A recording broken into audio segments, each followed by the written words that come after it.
आप सभी को राधे राधे और आप सभी का बहुत बहुत स्वागत है मेरी YouTube चैनल ज्ञान धारा में। आज हम जानेंगे पापांकुशा एकादशी की व्रत कथा के बारे में, पूजा विधि, महत्व, इस दिन क्या करेंगे उपाय, भगवान विष्णु को भोग में क्या लगाएं और कौन से मंत्र का जप करें।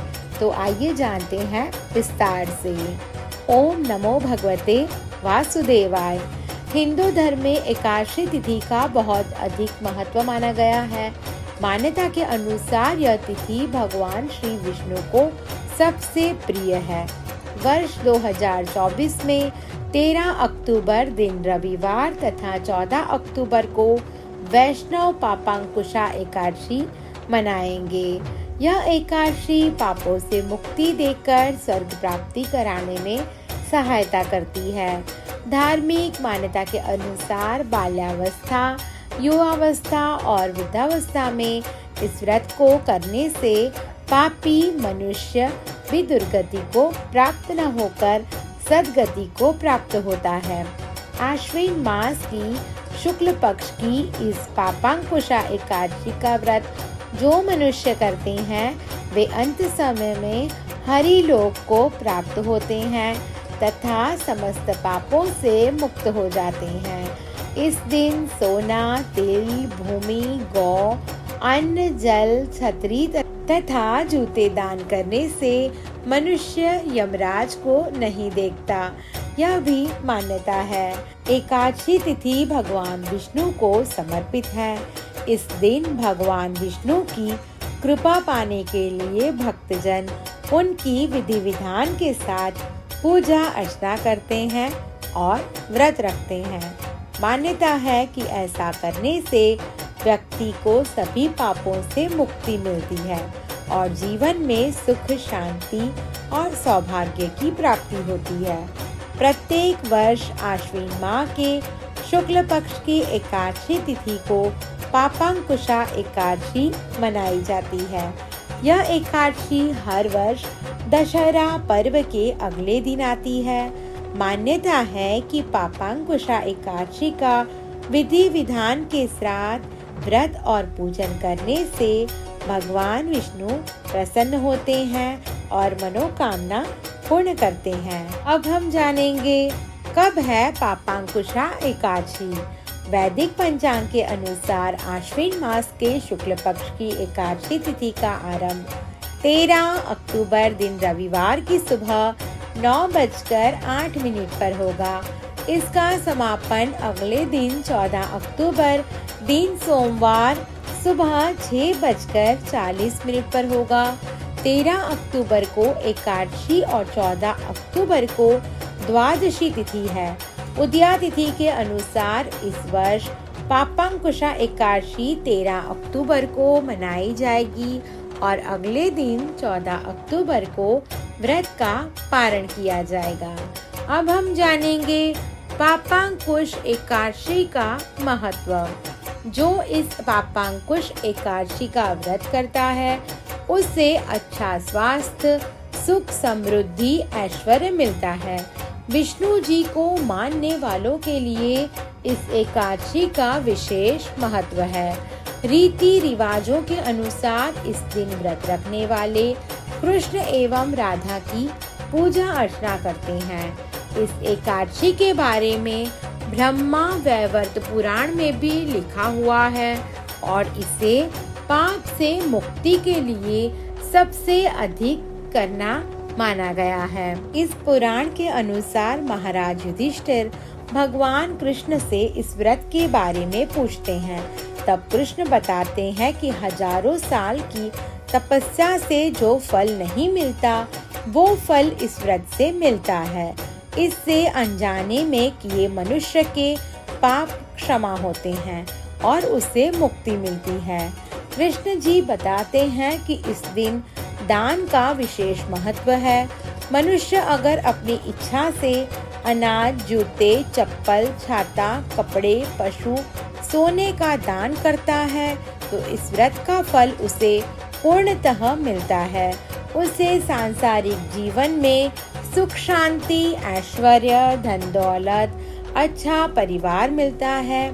भगवान कृष्ण जी कहते हैं कि इस व्रत से मरने के बाद नरक में जाकर यमराज का मुंह नहीं देखना पड़ता, बल्कि सीधे स्वर्ग का रास्ता खुलता है। अब हम जानेंगे पापांकुशा एकादशी की पूजा विधि के बारे में। पापांकुशा एकादशी के दिन सबसे पहले उठकर स्नान करें। स्नान करने के बाद साफ कपड़े धारण करें। पूजा स्थल की सफाई कर पूजा स्थल को गंगा जल से शुद्ध करें और फूलों से सजाएं। भगवान विष्णु की मूर्ति या चित्र को एक चौकी पर स्थापित करें और उन्हें गंगा जल से स्नान कराएं। फिर शुद्ध घी का दीपक और अगरबत्ती या धूप जलाएं। भगवान को फल और फूल अर्पित करें। अक्षत और रोली चढ़ाएं। भगवान विष्णु के मंत्रों का जप करें। भगवान विष्णु का सबसे पवित्र मंत्र है ओम नमो भगवते वासुदेवाय।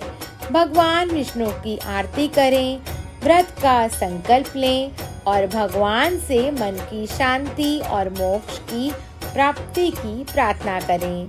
रात के समय विष्णु सहस्रनाम का पाठ अवश्य करें। वह बहुत ही फलदायी माना गया है।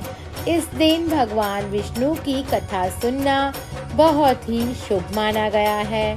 एकादशी के अगले दिन यानी द्वादशी तिथि को ब्राह्मण को दान देकर व्रत का पारण करें। अब हम जानेंगे पापांकुशा एकादशी के मंत्र के बारे में। तो पहला मंत्र है ओम विष्णवे नमः। दूसरा मंत्र है ओम नारायणाय नमः और तीसरा मंत्र है ओम नमो भगवते वासुदेवाय। इन मंत्रों का जप आप तुलसी की माला से भी करें, यह बहुत ही शुभ माना गया है। अब हम जानेंगे भगवान विष्णु को भोग में क्या लगाएं। पापांकुशा एकादशी के दिन भगवान श्री हरि विष्णु को पूजा में मौसमी फल, पंजीरी, केसर की खीर, पंचामृत का भोग लगाएं।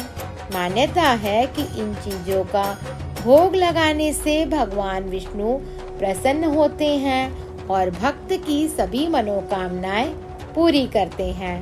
अब हम जानेंगे पापांकुशा एकादशी की पौराणिक कथा के बारे में।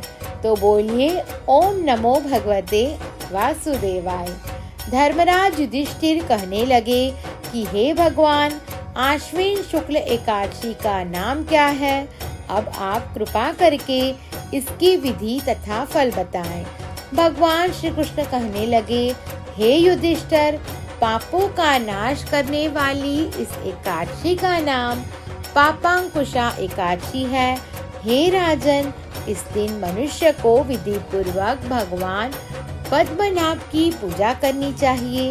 यह एकादशी मनुष्य को मन वांछित फल देकर स्वर्ग को प्राप्त करने वाली है।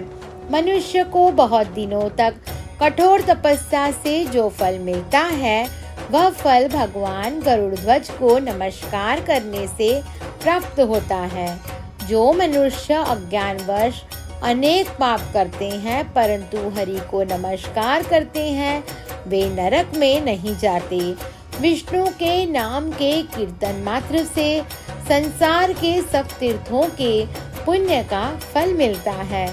जो मनुष्य सारंग धनुषधारी भगवान विष्णु की शरण में जाते हैं, उन्हें कभी भी यम यातना भोगनी नहीं पड़ती। जो मनुष्य वैष्णव होकर शिव की और शैव होकर विष्णु की निंदा करते हैं, वे अवश्य नरकवासी होते हैं। सहस्त्रों वाजपेय और अश्वमेध यज्ञों से जो फल मिलता है, वह एकादशी के व्रत के 16वें भाग के बराबर भी नहीं होता। संसार में एकादशी के बराबर कोई पुण्य नहीं, इसके बराबर पवित्र तीनों लोकों में कुछ भी नहीं। इस एकादशी के बराबर कोई व्रत नहीं। जब तक मनुष्य पद्मनाभ की एकादशी का व्रत नहीं करते, तब तक उनकी देह में पाप वास करते हैं। हे राजेंद्र, यह एकादशी स्वर्ग, मोक्ष, आरोग्यता, सुंदर स्त्री तथा अन्न और धन देने वाली है। एकादशी के व्रत के बराबर गंगा, गया, काशी, कुरुक्षेत्र और पुष्कर भी पुण्यवान नहीं है। हरिवासर तथा एकादशी का व्रत करने और जागरण करने से सहज ही में मनुष्य विष्णु पद को प्राप्त करता है। हे युधिष्ठिर, इस व्रत को करने वाले 10 पीढ़ी मातृपक्ष, 10 पीढ़ी पितृपक्ष, 10 पीढ़ी स्त्री पक्ष तथा 10 पीढ़ी मित्र पक्ष का उद्धार कर देते हैं। वे दिव्य देह धारण कर चतुर्भुज रूप हो, पीताम्बर पहने और हाथ में माला लेकर गरुड़ पर चढ़कर विष्णु लोक को जाते हैं। हे नृपोत्तम, बाल्यावस्था, युवावस्था और वृद्धावस्था में इस व्रत को करने से पापी मनुष्य भी दुर्गति को प्राप्त न होकर सद्गति को प्राप्त होता है। आश्विन मास की शुक्ल पक्ष की इस पापांकुशा एकादशी का व्रत जो मनुष्य करते हैं वे अंत समय में हरिलोक को प्राप्त होते हैं तथा समस्त पापों से मुक्त होते हैं।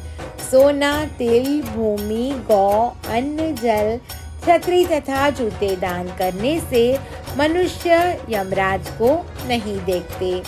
जो मनुष्य किसी प्रकार के पुण्य कर्म किए बिना जीवन के दिन व्यतीत करता है वह लोहार की भट्टी की तरह सांस लेता हुआ निर्जीव के समान है। निर्धन मनुष्य को भी अपनी शक्ति के अनुसार दान करना चाहिए तथा धन वालों को सरोवर, बाग, मकान आदि बनवाकर दान करना चाहिए। ऐसे मनुष्य को यम का द्वार नहीं देखना पड़ता तथा संसार में दीर्घायु होकर धनाढ्य, कुलीन और रोग रहित रहते हैं। भगवान श्री कृष्ण ने कहा, हे राजन, जो आपने मुझसे पूछा वह सब मैंने आपको बतलाया। अब आपकी और क्या सुनने की इच्छा है?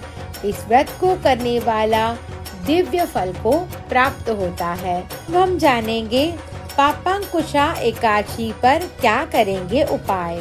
इस दिन माता तुलसी भगवान विष्णु के लिए व्रत रखती हैं, इसलिए इस दिन तुलसी में जल न चढ़ाएं।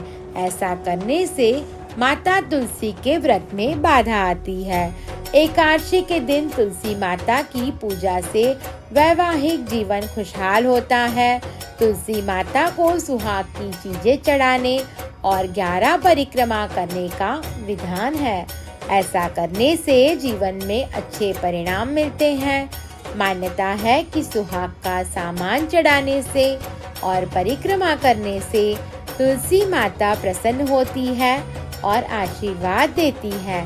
पति पत्नी के बीच प्रेम बना रहता है और घर में सुख समृद्धि आती है। जीवन में सुख समृद्धि और सौभाग्य की कामना है तो इस एकादशी के दिन भगवान विष्णु को केसर मिलाकर दूध का भोग लगाएं, उसमें तुलसी जरूर अर्पित करें। इसके साथ ही शाम के समय विष्णु जी के मंदिर जाकर दीपक जलाएं। इससे भगवान की कृपा प्राप्त होती है।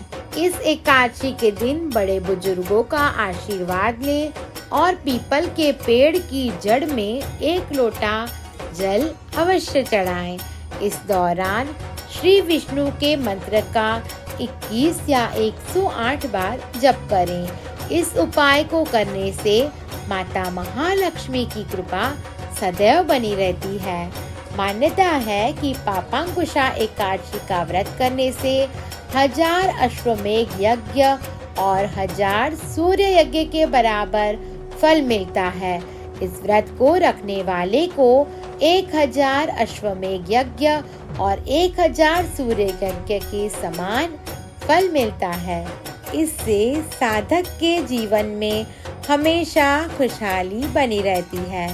इस दिन भगवान विष्णु के पद्मनाभ रूप की पूजा करने का विधान है। भक्तों को इस दिन सात्विक भोजन करना चाहिए, पीले वस्त्र धारण करने चाहिए। ऐसा करने से मनोवांछित फल मिलता है। इस दिन भगवान विष्णु के पद्मनाभ स्वरूप की पूजा करने से जीवन में सुख समृद्धि आती है। ओम नमो भगवते वासुदेवाय। आप सभी को मेरी ये वीडियो पसंद आई हो तो मेरा YouTube चैनल ज्ञान धारा को लाइक, शेयर और सब्सक्राइब करना ना भूलें। धन्यवाद।